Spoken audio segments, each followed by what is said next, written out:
Kung tuluyan ika'y walang naman at di na makikita ay gabi kapag ika'y naaalala. Sana ko'y pupunta wala ka na sa aking tabi. Tunay na di magbabalik ang ating pagmamahalan, pagsusuyuan at tuluyan ang nangyari.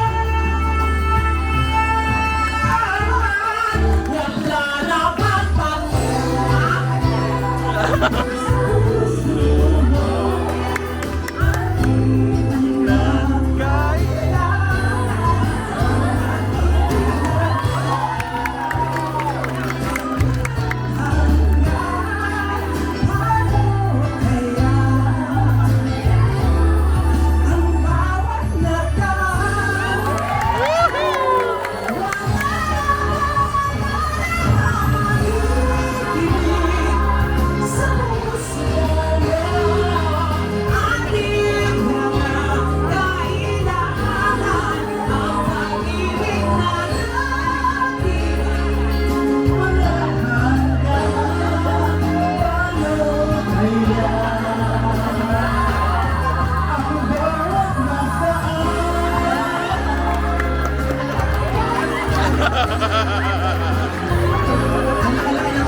Ara. Ma'am Ara, ano po kayo dito sa Toyota?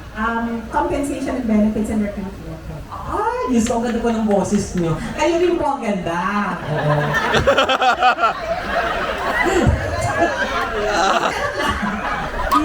Ano pong name niyo, sir? Sorry.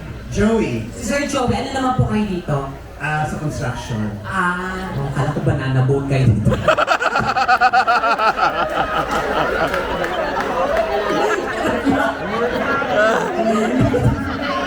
Charot. Charot lang! Di ba ang labas? Hello, ako may-ari ng ano dyan. Baby, po ang swerte mo naman dito sa Toyota. Hindi kasawa ka sa mga kalalakihan na nakikita ng araw-araw. Pero pag nakita ka nila, umay agad sila sa'yo. Ng mga ganyan. Pero maganda, at least may... Alam nyo guys, pinangarap ko ito magtrabaho sa mga ganitong company.